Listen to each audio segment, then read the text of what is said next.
So, hi everyone. Welcome along to this week's AI Would Agree. Hopefully, the recording stays pretty stable now. And yeah, TMAC have rebranded. So everybody who's coming along to the show today, much like when we were at the expo the last couple of days, everybody's been quite surprised to see that there's completely new colours, logos, branding, brand name. Yeah, we are now MOJO-CX, technically powered by TMAC, I guess. So good to see everybody along. Why the rebrand? I've kind of made no hiding of the fact that we always intended to bring all three products together under one roof. So Listen, Act and Learn are now kind of moving under one roof. And just kind of a little bit of a different feel for our marketing and tone of voice for our customers. So growing out of that data science consultancy phase that we started off in, moving much more into our comfortable shoes in SaaS now. I guess the cheeky chappies of the SaaS world, and it's interesting to see where it'll go, but hopefully everybody likes the colours. Brand new website launched. Marketing team's done an absolutely fantastic job of launching that new website. Everybody kind of feel free to give it a visit. Let me know what your feedback is. Tell me whether you like it or not.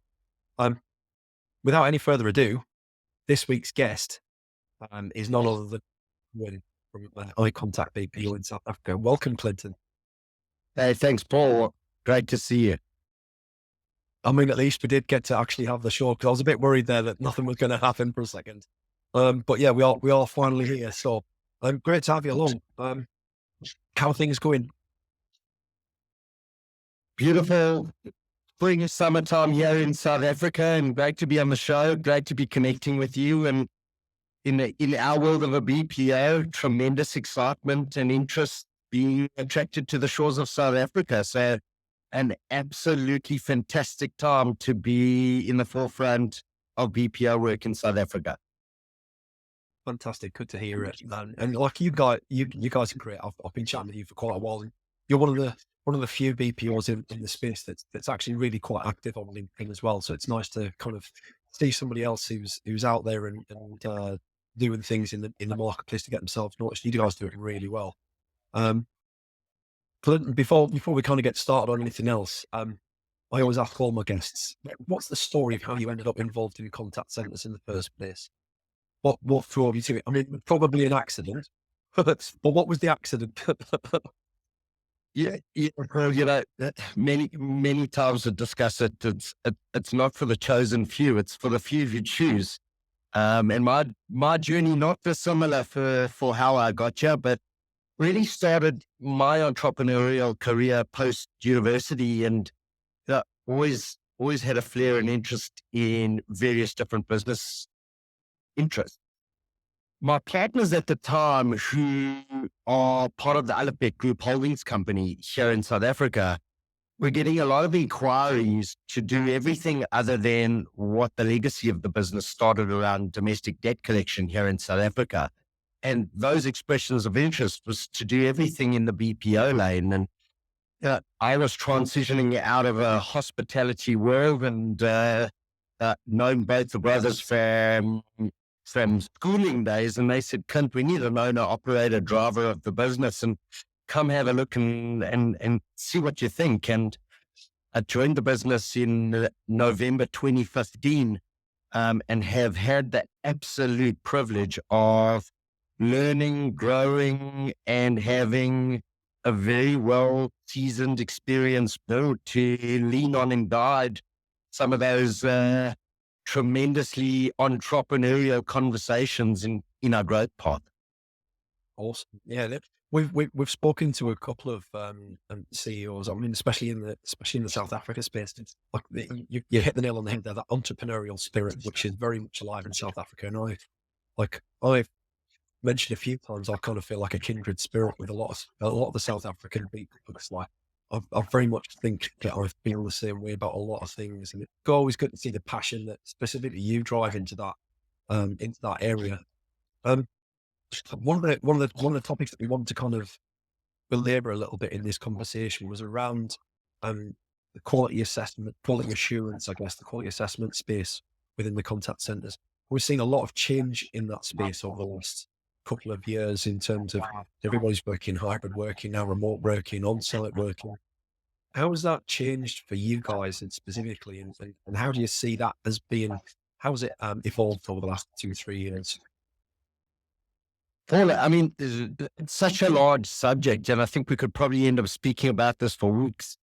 But we'll keep it short and limited. But in any contact center, in any business, for the most part, you know, quality assurance is such a deep and needed business process to anything, whether it be through customer experience, whether it be through sales. And there's various different stages. And, the way we've seen it in our organization, particularly in the last, to your point, 2, 3 years, whether it was due to the fact of COVID being a disruptor in the market and technology needing such a dramatic acceleration forward, we've seen the whole world just transform, whether it be through all the AI, whether it be through speech to text analytics. And we've seen this wealth of information really kind of collide, come together in a far more meaningful way.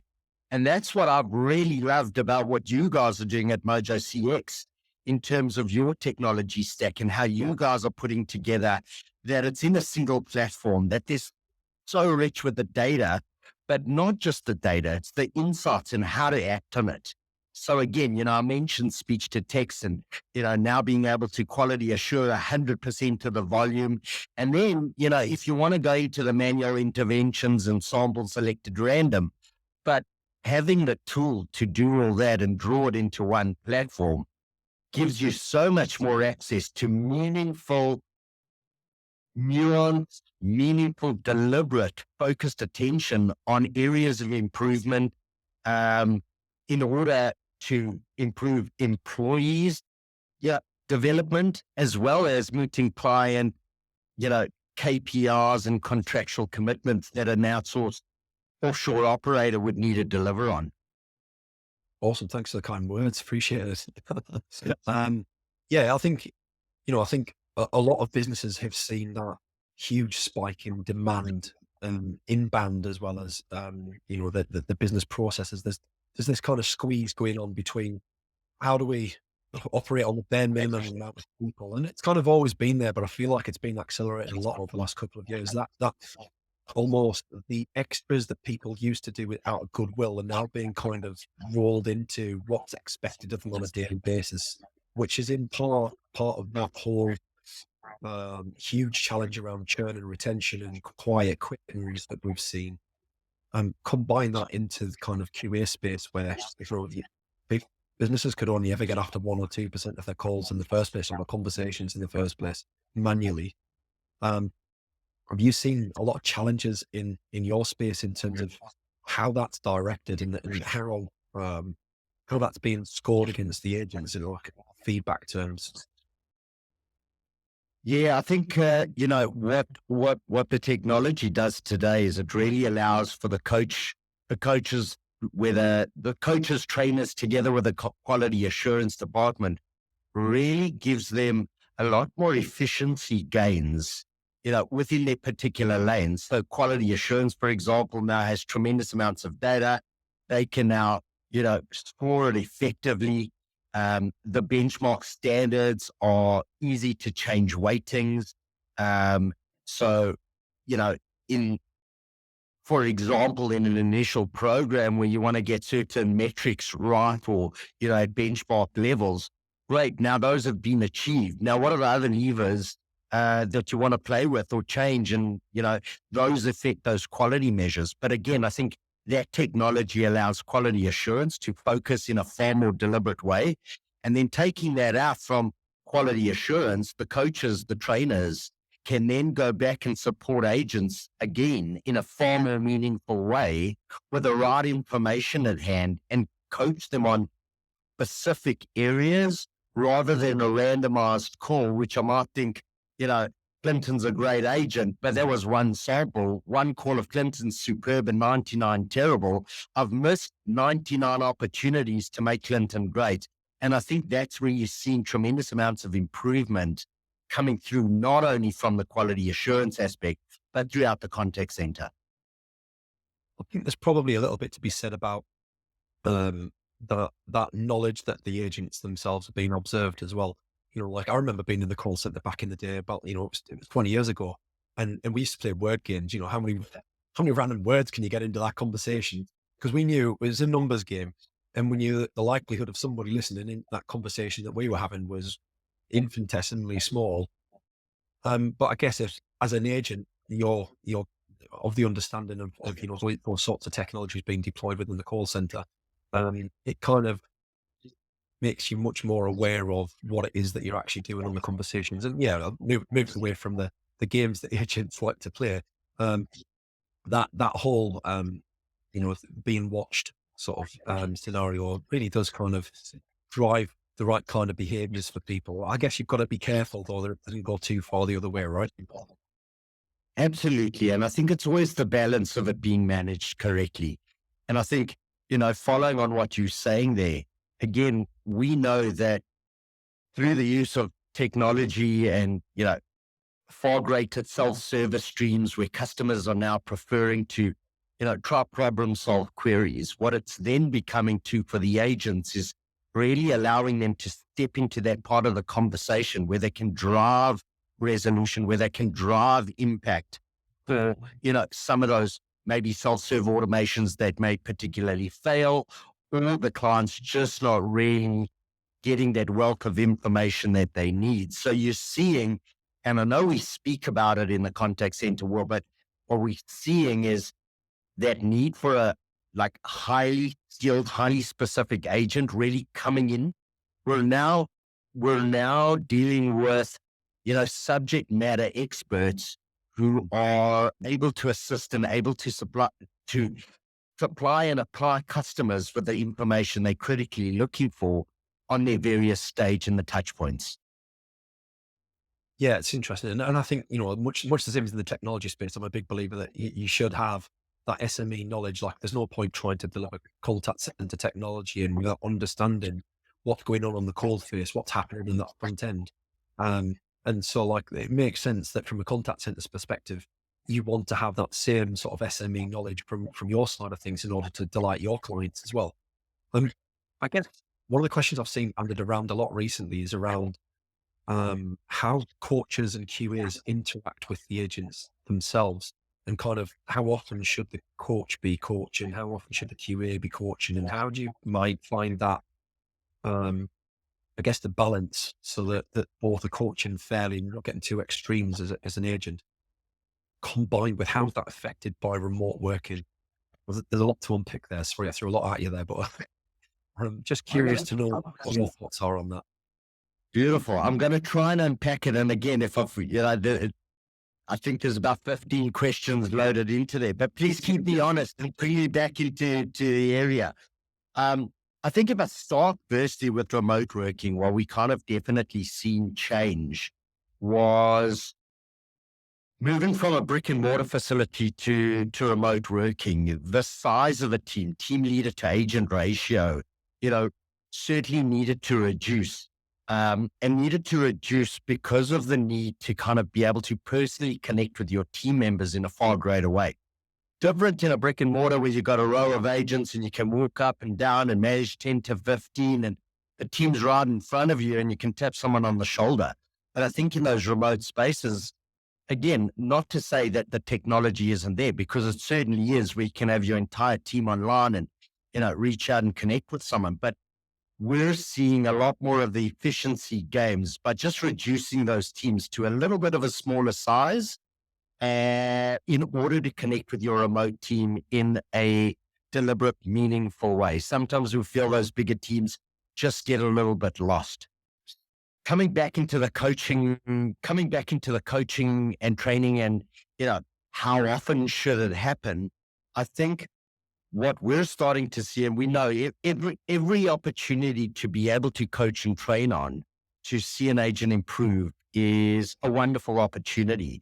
But when you think about the size of contact centers today, what we're starting to drive or derive from the data that's coming through of those coaching opportunities is more around themes. What is that skill gap or the skill set gap that's missing? that we've seen consistently come through a range of agents, where now coaches, trainers are able to, whether after shift, whether before shift, whether in classroom settings or otherwise, that regroup and train on those skills gaps that could possibly be missing, giving the benefit to a greater classroom rather than the individual. But I think the quickest wins are those one-on-one interactions that you see, where there's small nuances that have such a big impact, that if you could change today, I don't need to wait another 8 hours for Clinton to fail on the rest of his QA processes today. If it was a small tweak or change in a compliance read through, or a sales delivery statement that needs to be made, or even on a customer care, whether it's, through that professionalism, tone, or empathy, that just, hey, just remember to keep it human. We're all human and we're all needing that help as an end user customer. That's going to drive far greater impact to the end user customers than kind of sticking to that quality assurance scorecard that's pass or fail. There's so many other nuances underneath that. Yeah, I think that's something that we've seen quite a lot of is it's not always about what you see, it's how you see it. And, even just going down to basics, like, I'm sorry, all I can do for you is give you a £5 goodwill gesture. Well, actually, you just framed it in a really negative way for the customer, and they're going to latch onto that. To me, one of the things I love about technology is the ability to kind of scale things up that are really hard to train out. And for me, it's that behavioral science aspect, being able to pass some of that on through technology to agents without necessarily having to give them the training or understanding of what it is that they're doing, just the confidence that they can use it and it'll have the desired outcomes and then improving it time and again. I think that goes back to the coaching thing, right? Is where you've got coaching actions being taken, being able to prove what works and what doesn't as a business is crucial. Being able to track that step by step and day by day, to see coaches understand how they're doing. Absolutely. And I think it gives the coaches, to your point, that feedback where they can improve too. And what I love about your technology, again, is it's a single platform that houses all of this stuff, right? I mean, you don't have to go to 7,000 different Excel spreadsheets or manual interventions. And, it's tracked, it's clear and cut for the agents. The coaches can see, are they being effective? If not, tweak their approaches in terms of how to deliver or how to coach that message from quality assurance to give them full line of sight. And really from a contact center perspective, from the management teams that are looking at this all day, every day, are they seeing those improvement wins? So I think that's, a very big well done from your guys' side. Thanks. The tenors in the post, Clinton. I'll buy that pint the next time you're over in the UK. Let me know when you're here. Well, yeah, I think it's, the more I speak to people, the more I realize that there's a lot changed over the last 2-3 years. And I still don't think we've even come to terms with how much things have changed. And yet the basics stay the same. Meanwhile, there's a lot of businesses that are just getting carried away. And I have this conversation all the time. I talk to people about what we do, and it really confuses them when one of the first things I say is like, yeah, we're technology provider, but I don't care about the technology because it's irrelevant. And I just let it sink in for a couple of seconds because that's got to be the case. It's categorically got to be the case. The technology isn't what drives your business's performance. It's the people. And the more people remember that, the better. The reason we're driving such good results is because we're simplifying what happens for the agents and the leaders, to give them the information they need when they need it. And that should be the focus of all businesses. Like that should be a basic ask. When you're going to do some sort of change or transformation, you bring a new technology in, whatever you're doing, how does it impact the end user? Oh, it's bang on. I mean, the technology today is an enabler of how the human being's going to deliver, and being it from managers, coaches, trainers, to even the agents. You mentioned an earlier statement, which kind of piqued my ears a bit. And that was, sometimes you frame a negative statement and sorry, we'll give you a discount, or, sometimes what we're realizing today, agents may not have that ability. And sometimes it's okay to say to a customer, no, But I think what's important is the overall narrative for any customer service sales agent needs to know. Do right by your customers first. That needs to be the overarching, whether I'm going to fail on my QA scorecard because I stepped out of my lane, but I did good by the customer within my knowledge domain of what I can do for them. As long as I'm resolving their satisfaction and they're going to leave that call satisfied, enabled, brand loyal. The fact that I might have stepped out and failed on a quality mark that could have given me an auto fail as an agent, given me a 0, I did right by the customer. And that should be the stuff that stands out 10 out of 10 all day, every day. Yeah, that's one of the things that I lived and died by in retail. When I think back to my in-store days in retail, it was very much a case of, here are the procedures, here are the rules that you can never ever break, regardless. But here are the rules that, when the time's right and the customer situation's right, and you'll know when, you've got my confidence in my back in that. When you make that decision, I'll buy you, even if you make the wrong choice, as long as you make it for the right reason. And I think that's really important to have that with your team, in that they know that they can make those choices, not all day long. And when the situation's right, when that exception arises, they've got to be able to make that judgment call, or at least ask for some advice as to whether that judgment call has been made. I think that's a really key point. You're right. Absolutely. I mean, I just want to bring the context to that statement, discussing with a good friend over the weekend, and the conversation was around, in his business process, a client possibly wanted to cancel, didn't understand his account query, and the business process said transfer to the retentions department. Now, he knew that he'd be able to explain this call to the customer in a manner that the customer would understand the query and why this billing took place like it took place. And he managed to resolve that query. Now, when he got a QA scorecard, he got a 0 because he didn't transfer to retentions. But he won a loyal customer, which ended up going up all the ranks, up the organization to the CEO. And, the knock-on critical impacts that it would have on him as an agent would be seen that he wouldn't get his bonus, he missed his KPI, all those other knock-on because of a business process that he didn't hand over to retention. However, he took the onus upon himself to explain it in a far more meaningful way. And that's what just highlighted to me again, that it's so important to understand, why do we have the processes we have? But again, if I'm able to put the customer first and I'm able to assist them in the manner that is deliberate and meaningful, the results are always exceptional. It's an interesting conversation. It's one we've had internally around specifically that sort of situation where the business process is to transfer to retention, exactly that. And you should have experts on call that are skilled at saving that customer from leaving the business. But what if you could make your frontline agents that expert? As that guy's obviously demonstrate his ability to do that job is there. So why not give him the tools to do it, rather than create that one extra step of friction for a customer where they're possibly going to have to explain themselves all over again to a fresh person, and increase that likelihood to lose the customer as a result? Actually just empower the first agents to be able to drive that forwards on a regular basis, not just on a one-off basis. Retention is one of those things that's, it's kind of, there's a lot of polarization, and a lot of polarization across contact centers in general, to be honest. Not mentioned scripting.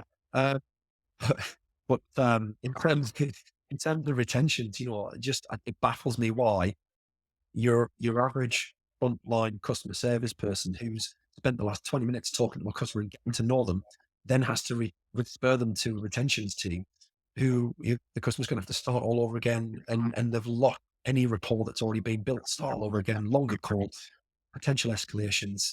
The risk's huge. So I'm all for kind of, and I did this in retail, was multi-skilling everyone as much as possible. That's my German discount retail background.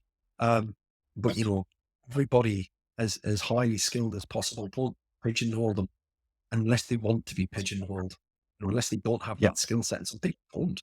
Fair. Yep. Yep. Spot on.